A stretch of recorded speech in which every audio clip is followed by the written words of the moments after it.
Hey my YouTube family, कैसे हैं आप सब। उम्मीद है आप सब बहुत अच्छे होंगे और अपनी पढ़ाई भी मन लगा के कर रहे होंगे। तो फ्रेंड्स, आज के वीडियो की स्टार्टिंग हो रही है शाम को। अभी शाम के बज रहे हैं 5 और देखिए मेरा किचन पूरा फैला हुआ है बहुत ज़्यादा, क्योंकि आज मैं सुबह से कुछ भी काम नहीं कर पाई।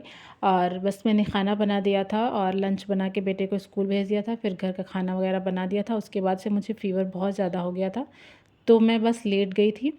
और फिर उसके बाद हस्बैंड दवा वगैरह लाए। तो फ्रेंड्स, आज की इस वीडियो में मैं आप लोगों से अपने एनवायरनमेंट के रिसोर्सेज के बारे में बात करूंगी, तो लास्ट तक वीडियो को ज़रूर देखिएगा। फिर मैं दवाई खा करके सो गई थी और उसके बाद फिर बेटा जब स्कूल से आया तो थोड़ा सा उठे थे, उसको कपड़ा वगैरह चेंज किया, फिर उसको खाना वगैरह दिया। उसके बाद फिर से मैं आराम ही कर रही थी। मैंने कहा कि अगर मैं थोड़ा सा भी आराम होने पे काम करना फिर से स्टार्ट कर दूँगी तो फ़ीवर जो है वो जल्दी नहीं जाएगा। तो इसलिए सोचा कि पूरा दिन पहले आराम कर लेती हूँ, उसके बाद फिर अपना काम जो है वो बाद में भी होता रहेगा। क्योंकि फिर अगर ज़्यादा दिन के लिए फिर बीमार हो जाऊँगी तो सारे शेड्यूल, सारी पढ़ाई लिखाई जो है वो फिर से ठप हो जाएगी। क्योंकि अभी एग्ज़ाम इतना पास आ गया है, तो अब हम पढ़ाई को जो है वो डिले नहीं कर सकते हैं और कोई भी बहाना या कोई भी चीज़ें अफोर्ड नहीं कर सकते हैं जो हमारी पढ़ाई के बीच में आए। इसलिए ज़्यादातर कोशिश यही करिए, क्योंकि अब मौसम भी बहुत ज़्यादा अजीब सा हो गया है, गर्म ठंडा बारिश की वजह से। तो आप लोग भी अपना ख्याल रखिए, जिससे कि आपकी जो है तबीयत ना ख़राब हो और आपकी पढ़ाई में डिस्टरबेंस आए। तो यहाँ पे मैंने फिर उसके बाद किचन वगैरह पूरा साफ़ किया। बर्तन वगैरह धुलने के बाद फिर मैंने बनाया अपने लिए काढ़ा, और काढ़ा बना के पहले उसको पीऊँगी। उसके बाद फिर मैंने सोचा कि अब लगे हाथ उठी हूँ तो अब मैं तुरंत अपना जो है डिनर वगैरह भी बना लेती हूँ, नहीं तो फिर मैं लेट जाऊँगी या बैठ जाऊँगी तो फिर हिम्मत नहीं होगी कि हाँ उठ कर के फिर से काम करो, तो वो चीज़ें फिर वैसे ही पड़ी रह जाएंगी। तो इसलिए मैंने जो है फटाफट उसी टाइम पे डिनर भी बना लिया था। और मैंने रोटी नहीं बनाई थी, मैंने कहा जब रोटी खानी होगी सबको, हस्बैंड जब खाएंगे या फिर बच्चे जब खाएंगे तब बनाऊंगी। उसके बाद सारा काम वगैरह फिनिश करने में मुझे 2 घंटे लग गए। 5 से मैं उठी थी, मुझे 7 बज गए थे सारा किचन का काम समेटने और खाना वगैरह सब बनाने करने में। फिर उसके बाद तबीयत थोड़ी ठीक लग रही थी, तो फिर मैं बैठी थी बेटे को पढ़ाने के लिए।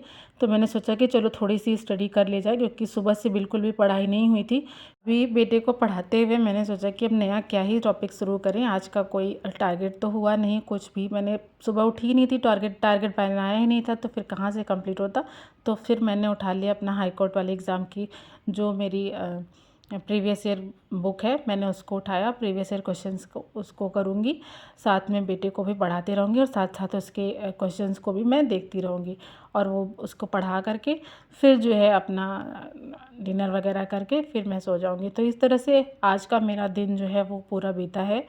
और फिर कल से मैं, अब थोड़ी सी तबीयत ठीक लग रही है, तो कल से मैं पूरा कंटिन्यू फिर से अपनी मॉर्निंग रूटीन के साथ फिर से अपनी स्टडी स्टार्ट करूँगी। तो देखिए फ्रेंड्स, मेरा यही कहना है आप लोगों से कि एक हाउसवाइफ की लाइफ में जो है ना, वैसे ही बहुत सारी प्रॉब्लम्स जो हैं आती रहती हैं पढ़ाई को लेकर के। जैसे कि हमारे पास काम ही घर में इतना ज़्यादा होता है, इतना सब कुछ हमें देखना होता है, संभालना होता है। साथ में अगर बच्चे हैं तो फिर उनको भी देखना संभालना होता है। तो उस चक्कर में हम अपनी पढ़ाई को ज़्यादा टाइम नहीं दे पाते हैं।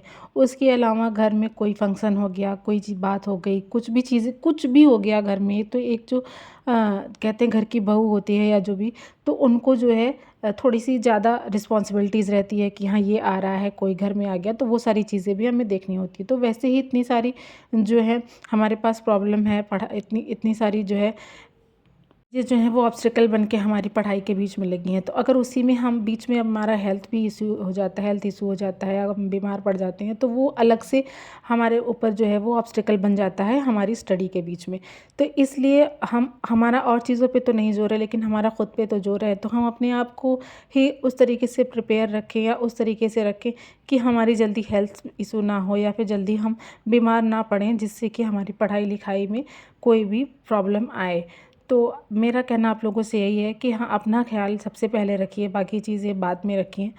क्योंकि हम जब बीमार पड़ते हैं तो हमें देखने वाला कोई नहीं होता है, क्योंकि एक औरत एक हाउसवाइफ जैसी होती है, वो उसके ज़िम्मेदारी पे पूरा घर होता है, और जब वो पड़ जाती है तो फिर पूरा घर पड़ा रह जाता है।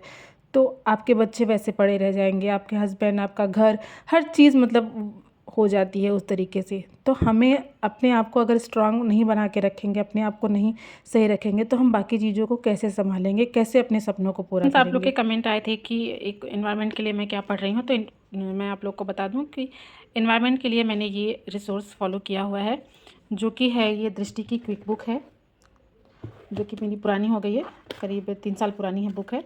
और ये बुक मैं पढ़ रही हूँ उसके लिए, एनवायरनमेंट के लिए। और इसके साथ साथ मेरे पास ये दृष्टि की ही है, जिसमें कि 2500 प्रैक्टिस क्वेश्चन दिए गए, इसमें ज्योग्राफी भी है और एनवायरनमेंट भी है। तो मैं यही प्रेफर कर रही हूँ अभी पढ़ने के लिए। और इसके क्वेश्चन, क्योंकि मेरे पास जो है एनवायरनमेंट की घटना चक्र नहीं है। अगर आपके पास घटना चक्र है एनवायरनमेंट की, तो आप घटना चक्र से पढ़ सकते हैं। और बाकी मेरे पास घटना चक्र की नहीं है, मैंने पहले ये मंगवा ली थी, तो इसलिए मैंने घटना चक्र नहीं लिया और मैं इसी से पढ़ रही हूँ। तो क्वेश्चन प्रैक्टिस ही करना है, जो कि घटना चक्र में प्रीवियस ईयर क्वेश्चंस रहते हैं तो ज़्यादा अच्छा होता है। लेकिन कोई नहीं, इसमें भी अच्छे खासे क्वेश्चन दिए गए हैं, तो मैं इसी से प्रैक्टिस कर रही हूँ अपना क्वेश्चन, और मैं इस बुक से पढ़ रही हूँ। और उसके अलावा मेरे पास ये एक नोट्स है एनवायरनमेंट की, और मैं उससे थोड़ा बहुत जो है वो इससे पढ़ लेती हूँ। तो इस तरह से मैं अपनी एनवायरनमेंट की प्रिपरेशन कर रही हूँ। और ये बुक बहुत अच्छी है, अगर आप लेना चाहें तो। दृष्टि की जितनी भी क्विक बुक आती है, जैसे कि हिस्ट्री की हो गई, ज्योग्राफी की हो गई, साइंस की हो गई, मतलब सारी क्विक बुक बहुत अच्छी हैं। आप चाहें तो इसको ले सकते हैं। और इसके अलावा अगर आपके पास परीक्षावाड़ी है, तो आप परीक्षावाड़ी से भी पढ़ सकते हैं। तो बस यही मेरा रिसोर्च है उसके क्या कहते हैं, एनवायरनमेंट के लिए। ठीक है, तो आई होप आपको समझ में आया होगा। तो चलिए, आप अगर और कोई क्वेरी होगी तो आप लोग कमेंट बॉक्स में पूछिएगा। मिलते हैं आपसे नेक्स्ट वीडियो में, तब तक के लिए अपना ख्याल रखिए और पढ़ाई करते रहिए। Bye bye.